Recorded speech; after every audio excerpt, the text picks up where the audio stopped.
கிருத்திகா பட்டேலுக்கு மீண்டும் குஜராத்தில் மைத்ரி பட்டேல் என்பவருடன் திருமணம் செய்து வைக்கப்பட்டதா?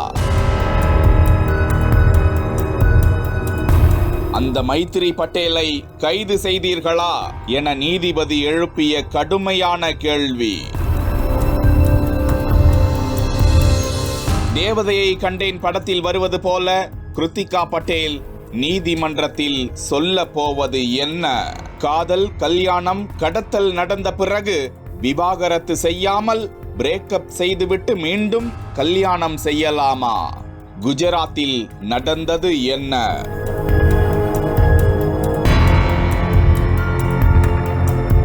காப்பகத்தில் வைக்கப்பட்டுள்ள தனது காதல் மனைவி என்ன சொல்ல போகிறார்? மறுக்க போகிறாரா?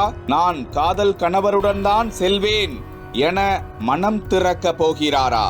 தேவதையை கண்டேன் படத்தில் பூபதியாக வரும் தனுஷ் உமாவாக வரும் ஸ்ரீதேவியை காதலித்துவிட்டு எவ்வாறு நீதிமன்றத்தில் நீதி வேண்டும் என கேட்டு போராடுவாரோ அதே போன்றுதான் காதலித்து திருமணமும் செய்து கொண்டு போலீசில் தஞ்சமும் அடைந்த நிலையில் கடத்தல், அதன் பிறகிட்டு தர வேண்டும் என ஆட்கொணர்வு மனு தாக்கல் செய்து உயர்நீதிமன்ற மதுரை கிளையில் எனக்கு ஜஸ்டிஸ் கிடைக்கும் என நம்புவதாக காத்து நிற்கிறார். லவ் பண்ணி தான் நாங்கள் மேரி பண்ணோம். Actually first marriage. ஸோ இது எப்படி ஜஸ்டிஸ் கிடைக்கும் அப்படின்னு நம்பிக்கை இருக்கு.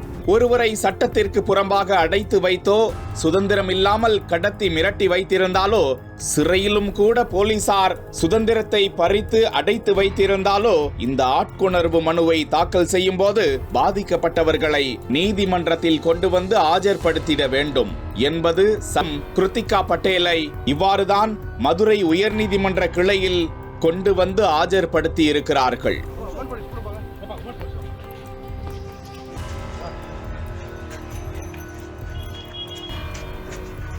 செய்து கொண்டவர்கள் கடத்தல் சம்பவ காணொளி வெளியாவதற்கு முன்பு அந்த ஜோடி இருவரும் மகிழ்ச்சியோடு மாலை மாற்றி தாலி கட்டி திருமணம் செய்து கொள்வது போன்ற காட்சியெல்லாம் வெளியாகி இருந்த நிலையில் காவல்துறையினர் குஜராத் மாநிலத்திற்கு அந்த பெண்ணை மீட்டு வர சென்ற போது பேசுகிறார், கேஸ வாபஸ் வாங்கு பேசுவது போன்ற ஆடியோ வெளியாகி அதிர்ச்சியை ஏற்படுத்துகிறது. ஹலோ வினீத், நான் பேசுறேன். கிருத்திகா. ஆமா. சொல்லு கிருத்திகா. நீ கேஸ் பண்ணிருக்கியா? ஆமா. அது திருப்பி வாங்கிரு. மேலும் என்னை யாரும் கடத்தவே இல்லை, பணத்திற்காக வினித் குடும்பத்தினர் தன்னை பயன்படுத்தி கொண்டனர் என வீடியோ ஒன்றில் வெளியாகி கிருத்திகா பட்டேல் அந்தர் பல்டி அடிப்பது போன்ற காணொளியும் வெளியாகி பரபரப்பை ஏற்படுத்தியது. என்னோட அப்பா கிட்ட இருந்து கேஷ் வேணும் அந்த மாதிரி டிமாண்ட் போட்டு என் மேல பிரஷர் பண்ண ஆரம்பிச்சாங்க. கேஷ் டிமாண்ட் பண்ண ஆரம்பிச்சாங்க. நீதிமன்றத்தில் கொண்டு வந்து ஆஜர்படுத்தப்பட்ட கிருத்திகா பட்டேலின் தரப்பில் கிருத்திகாவுக்கு ஏற்கனவே மைத்ரி பட்டேல் என்பவருடன் திருமணம் ஆகிவிட்டது என கூறி அதற்கான போட்டோவையும் கொடுத்திருக்கின்றனர். அப்போது அதற்கான திருமண பதிவு செய்ததற்கான ஆதாரங்களை சமர்ப்பியுங்கள் என கேட்டபோது சமர்ப்பிக்கப்படவில்லை. இதையடுத்து நீதிபதிகள் குஜராத்தில் கிருத்திகாவை திருமணம் செய்த மைத்ரி பட்டேல் கைது செய்யப்பட்டாரா என கேள்வி எழுப்பினர்.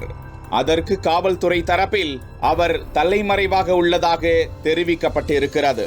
இதையடுத்து நீதிபதிகள் கடந்த அக்டோபர் மாதம் மைத்ரிக்குடன் கிருத்திகாவுக்கு திருமணம் நடந்ததற்கான ஆதாரங்கள் எதுவும் இல்லை, மனுதாரர் வினித் திருமண புகைப்படங்களை காட்டி கிருத்திகாவிடம் நீதிபதிகள் விசாரணை மேற்கொண்டனர்.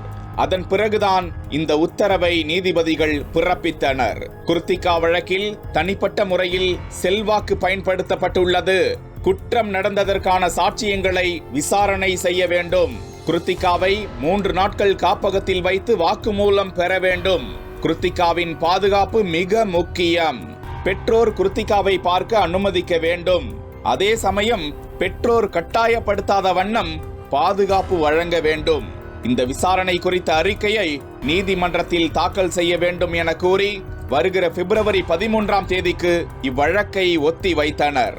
கிருத்திகா தனது காதல் கணவரை மறுக்க போகிறாரா அல்லது அவருடன் தான் செல்வேன் என மனம் திறக்க போகிறாரா? பொறுத்திருந்து பார்ப்போம்.